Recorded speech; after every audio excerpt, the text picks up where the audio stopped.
Kingfisher Extra Strong, less than 8%, is today's frozen beer review. I'm Frozen Sommers. 650ml bottle of finest malted barley and hops, brewed and bottled under license from United Breweries Limited, Bangalore, India, by Blossom Industries Limited, Village, Jani, Venkad, Nani Daman, which is interesting. They're not even making it at their own brewery, but at least they're being honest about it. Manufactured 27th of the 2nd, 2015, batch number 337, best before end 26th of the 2nd, 2016. What a shock. 12 months later. Imported by Paul's Liquor in Doonside, 3.6 standard drinks and 7% alcohol. So less than 8% is 7%. I just find that funny. It's like less than 8%, less than 8%. I'm like, water is less than 8% alcohol because it's zero usually. If it's not, consult your local regulatory authorities because your water should be at 0% alcohol, or at least close to it. Your fruit juice might be 0.05 or 0.5. Depends how old it is.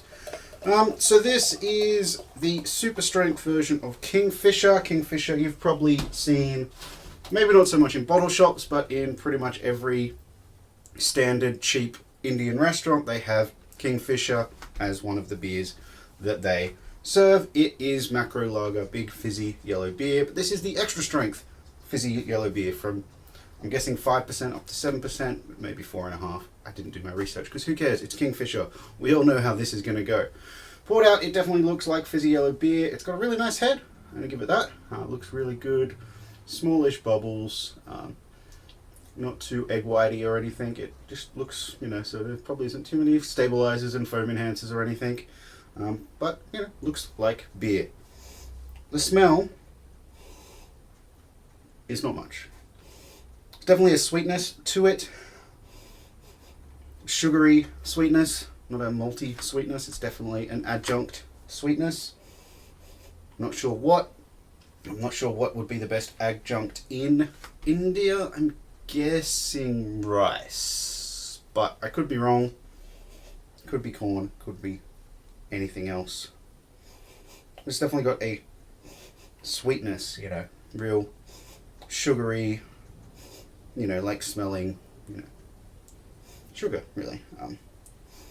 That's all there is to it. There's no hop character, no anything like that. There's not a light bouquet of flowers or anything. It is sweetness.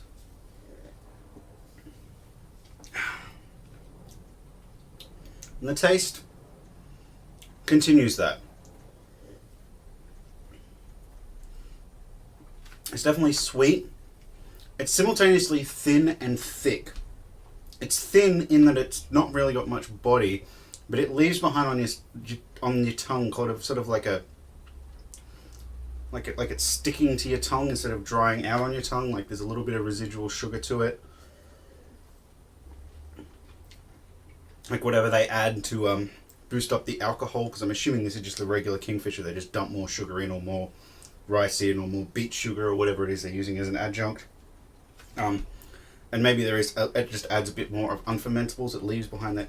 It's not cloying because it's not a sweet. It's still got a dry bit of finish, but it just feels like it should be sweet the way it sort of sticks to your tongue and sort of coats the mouth. But only in the end, because at front it's really light and effervescent. It does hide the alcohol well. It's not tasting like the Red Horse from Sam McGurgel, which is another well-known extra strength lager. It doesn't have that kind of, oh my god, there's a lot of booze in this. And it is well made. There's no faults, nothing. I'm not tasting wet cardboard. I'm not tasting oxidized hops. I'm not tasting diacetyl or DMS or any of those things. That being said, it's not a great beer because there's not much to it. But that also being said, the fact that it is really kind of light and effervescent up front and then coats your tongue at the end means this probably is a really good pairing with nice hot Indian curries. The effervescence is going to clean your mouth up first, and then coating at the end means the next bite of Vindaloo or whatever is probably not going to hit as hard. So based around that, I'm going to say it's an okay beer. Is it the best beer in the world? No. Is it what I would drink with curry? Probably not. But if you do see this at your local cheap curry place, you know, with the Bay Maries and, you know, pick 3 curries for $10, and they have this in the fridge, I would definitely pick it over the VB or the Pure Blonde or whatever other macro beers they have, just because I think it would work well. But it is still a fizzy yellow adjunct filled lager, so yeah, if you have a choice, pick something else. And, you know, it is a big bottle of, you know, it is 3.6 standard drinks, so as a getting yourself roadied kind of beer, may also do the job. But yeah, pick other things. India, please lift your beer game and get some craft beer happening. I would like that. Cheers. Frozen Booze Reviews hopes you have enjoyed this program.